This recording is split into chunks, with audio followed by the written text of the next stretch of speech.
प्रणाम दादा। दादा, ये जैसे हम गिरनार आए हैं, हमारा तो पहले आने का प्लान ही नहीं था।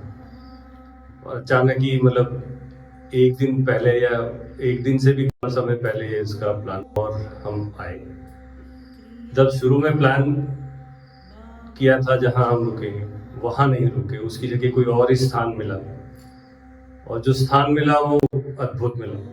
और ईश्वर की कृपा से हमको यहाँ पे आके बैठने का, साधना करने का, हवन करने का भी सौभाग्य प्राप्त हुआ। और एक तरीके से कहते हैं कि सब कुछ सुनियोजित है, सब सब पहले से लिखा हुआ है।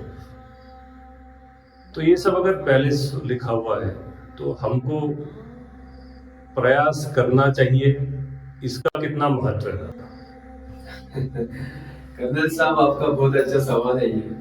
ध्यान में रखिए, हम जब भी मनुष्य जन्म लेते हैं तो जो संचित कर्म है अपने लाखों जन्म के, उसमें से कुछ प्रारब्ध कर्म को लेकर प्रभु बोलते हैं जाओ, अभी तुझे शरीर धारण करना है, तुझे जो कर्म करके रखे हैं जो अच्छे बुरे उसको खत्म करना है।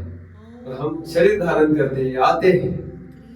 आने के बाद बचपन से जैसे जैसे हम बड़े हो जाते हैं, ये तो पूरा स्क्रिप्ट लेकर आते हैं। जैसे एक्टर, सीरियल हो, पिक्चर हो, मूवी हो, जो भी है, उसको स्क्रिप्ट दिया जाता है और बोलते हैं कि ये तेरा रोल है, तुझे ये प्ले करना है। वैसे ही प्रभु ने हमको दिया है, लेकिन अलग अलग एक्टर उसमें मसाला खुद डालता है, बराबर है, ताकि वो रोल को अच्छी तरह से लाइव कर सके।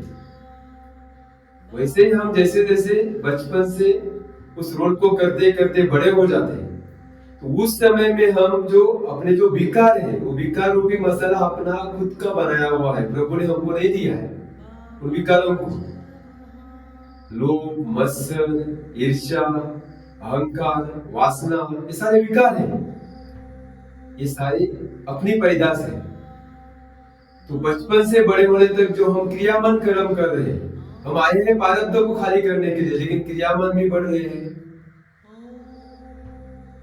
उसके कारण हमको जन्म जन्म भटकना पड़ रहा है। अगर समझो हम प्रारब्ध लेकर आए जो भी प्रभु ने दिया है, और एक साधक बनकर साधना मार्ग में आगे बढ़े, जैसे हम यहाँ पर आए हैं सब लोग। पता है आपको, आपने इस कुछ दिन के जो साधना के प्रोसेस में कितना प्रारब्ध खाली किया। प्रारब्ध ही नहीं, आपका जो क्रियामान कर्म भी आपने खाली किया। और जब क्रियामान कर्म, प्रारब्ध कर्म खाली हो जाता है तो संचित में से कुछ और भी कर्म प्रभु बोलते हैं, अरे तुझे उपजाऊ जमीन मिली है, तुझे संभालने वाला कोई मिला है, उसको भी खाली कर दे। तो संचित में से भी आपने यहाँ पर कुछ खाली किया है। तो जब भी जैसे जैसे इस मार्ग में आगे बढ़ेंगे आप, उस समय जितना भी प्रारब्ध होगा, संचित होगा, सब खाली होकर आप मोक्ष के मार्ग पर जाओगे। प्रभु मेरे जीवन को कुंदन बना दो, कहीं खोट इसमें रह ना पाए। गुरुदेव का ये वाक्य है। सोने को भी तपना पड़ता है, तभी सोने को हम धारण करते हैं, नहीं तो कौन देखेगा? कोई देखेगा भी नहीं।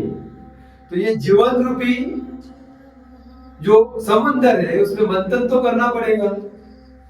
जब तक मंथन नहीं करेंगे तब तक विकार कैसे नष्ट होंगे? वो विकार नष्ट करने के लिए ये सब चेष्टाएं करनी पड़ती है। तो प्रयास करना जरूरी है, पुरुषार्थ जरूरी है। और जो हमको रोल दिया है, उस रोल को ऐसा करना है जैसे अमिताभ बच्चन करता है, जो इस उम्र में भी क्या रोल कर रहा है। अगर उसी तरह हम लाइव होकर, प्रेजेंट में रहकर, वर्तमान से जुड़कर रोल को अपने करते हैं, तो प्रभु खुश हो जाता है।